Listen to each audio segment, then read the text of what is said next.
the feeling that wells up inside you when you realize you're in a failing marriage, it's all consuming. But you really can turn it around. And the reality is, you can work through the problems between you and your spouse and be stronger for it. So believe it or not, knowing that your marriage is at a breaking point, it's actually a strength. You recognize the problem and you're taking the proper steps to resolve it. So give yourself a little pat in the back for that. Even if your spouse isn't on board with fixing the issues at hand, you can still get started on improving things. It's not mandatory for both of you to start repairing the relationship in the beginning. You can start on your own. And if you haven't talked with your partner or you don't feel you can, all is not lost. You can make certain changes and take specific actions that will reflect back into your relationship, and you're going to see changes with your partner. And I call these steps or actions sort of my 5 golden steps. Knowing them really puts you on sort of the golden road to restoring your marriage. And it really puts the power in your hands. So just a quick overview. The 5 steps are basically adding more positivity into your day, taking better care of yourself, working towards a cordial atmosphere, and I'm going to explain what I mean by all of these. Seeing the problem your partner is sharing with you from their point of view, and starting a new activity together. These 5 steps can be wonderful catalysts of change in the relationship. And before I elaborate on them, it's crucial to remember and keep reminding yourself that the male and female brain, act extremely differently. We're just wired differently. Men like to fix a problem, and women generally like to talk about a problem and devise their own solution. So keep this stuff in mind. With step 1, adding more positivity into your day, it can fundamentally turn around your failing marriage. As the stresses and strains of everyday life take over, you can forget to treasure your partner, and this can just burn you both out over time. But by adding positivity, I simply mean a gesture, just like putting a flower on the table at breakfast, or even surprising them with breakfast in bed. In many cases, simply making them a morning cup of coffee would be hugely appreciated as a positive start to the day. Positive gestures, they don't need to be these huge, over-the-top, grandiose things. The little things add up to feed your relationship, creating this glow of marital harmony. Now, in step 2, I talk about taking care of yourself.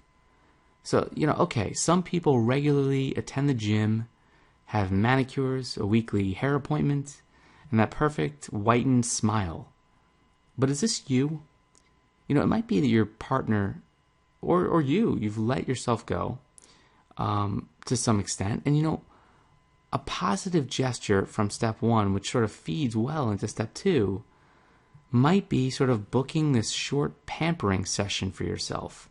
A 15-minute spruce up might be all it takes to put a smile on your partner's face and encourage them to nurture themselves. Now, sometimes one person in a relationship, or even both, don't feel validated.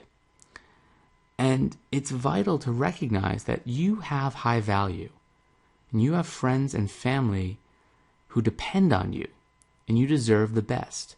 And by taking care of yourself, you're ultimately working on your failing marriage. And spending time or effort on yourself, it's distracting in a good way.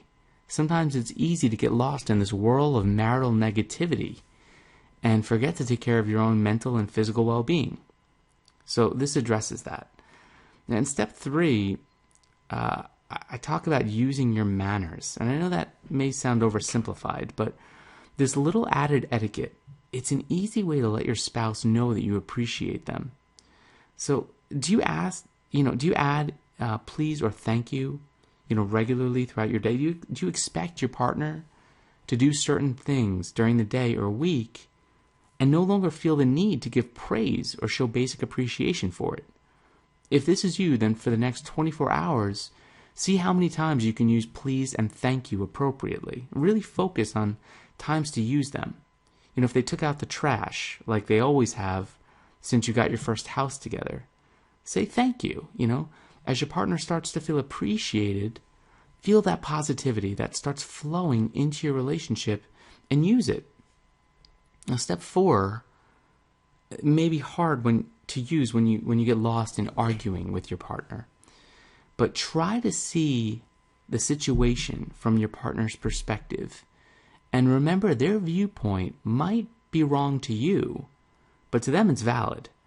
So try hard to listen to your partner and utilize the power of reflection, or what I like to call active listening, to make sure you relay back to your partner what they've, brought up, and ask if there's anything else they'd like to add. And you're immediately going to notice this calm sink into their tone once they understand that they're being truly listened to.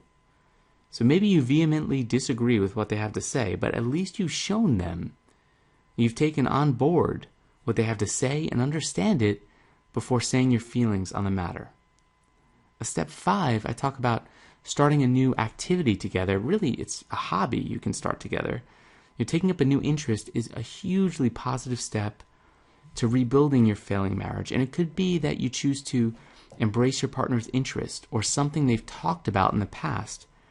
And this is the moment when you say, can I look through your stamp collection? It's a pretty bad example, but you know what I'm saying. Can I follow and involve myself with your passion? It could be something already established. It could be something new. It doesn't matter. It's about doing something together. And, if you have children, it could be doing something that's child-free. Or you could take up an activity that involves the children, like hiking as a family. Being interested and nurturing what makes your partner tick inside, it's a golden step to resolving the problems in your marriage. So I don't want you to stop here. I want you to take this moment to check out my free video on how to restore your marriage and really rekindle the romance in minutes. And you can watch it right now at mindyourmarriage.com. So check it out right now, and I'll see you there. Take care. Bye-bye.